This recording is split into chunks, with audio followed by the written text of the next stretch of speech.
Nous allons corriger le croquis de l'organisation de la région Bourgogne que vous avez préparé en classe puis à la maison. Rappel de la méthode. Vous aviez identifié les informations à cartographier, organisé la légende et choisi les figurés au brouillon. Nous allons corriger cela, réaliser le croquis, donner un titre et donner une orientation et une échelle à ce croquis. Grand 1. Une région faiblement peuplée. Cette région est marquée par un couloir de faible densité, une métropole régionale et d'autres agglomérations importantes dans les différents départements. Le couloir de faible densité coupe la région Bourgogne en deux. La métropole régionale est évidemment Dijon.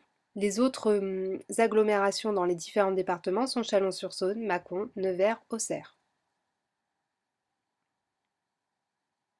C'est une région marquée par la diversité des espaces. D'abord, des espaces agricoles divers, avec des vignobles de qualité, un élevage et une polyculture, et de grandes cultures intensives.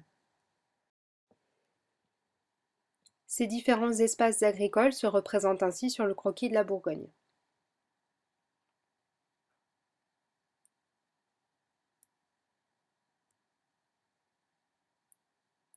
La région Bourgogne est aussi une région marquée par l'industrie, avec un espace industriel en reconversion et différents pôles industriels.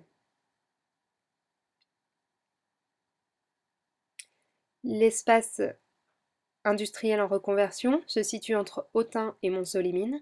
Les pôles industriels se situent quant à eux à Dijon, Chalon-sur-Saône et le Creusot.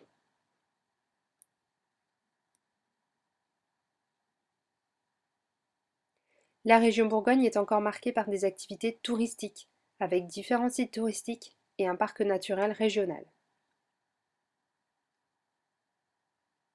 Le parc naturel régional se situe au centre de la Bourgogne, c'est le parc naturel régional du Morvan.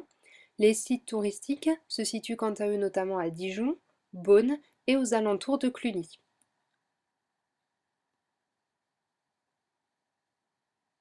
Enfin, la région Bourgogne est une région de transit, avec des axes de communication importants, des autoroutes, des lignes TGV, et elle est marquée par l'influence du pôle urbain parisien.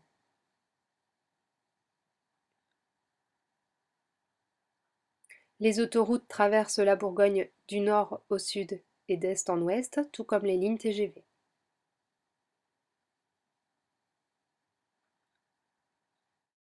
Voici le croquis terminé avec sa légende, son titre, son orientation et son échelle.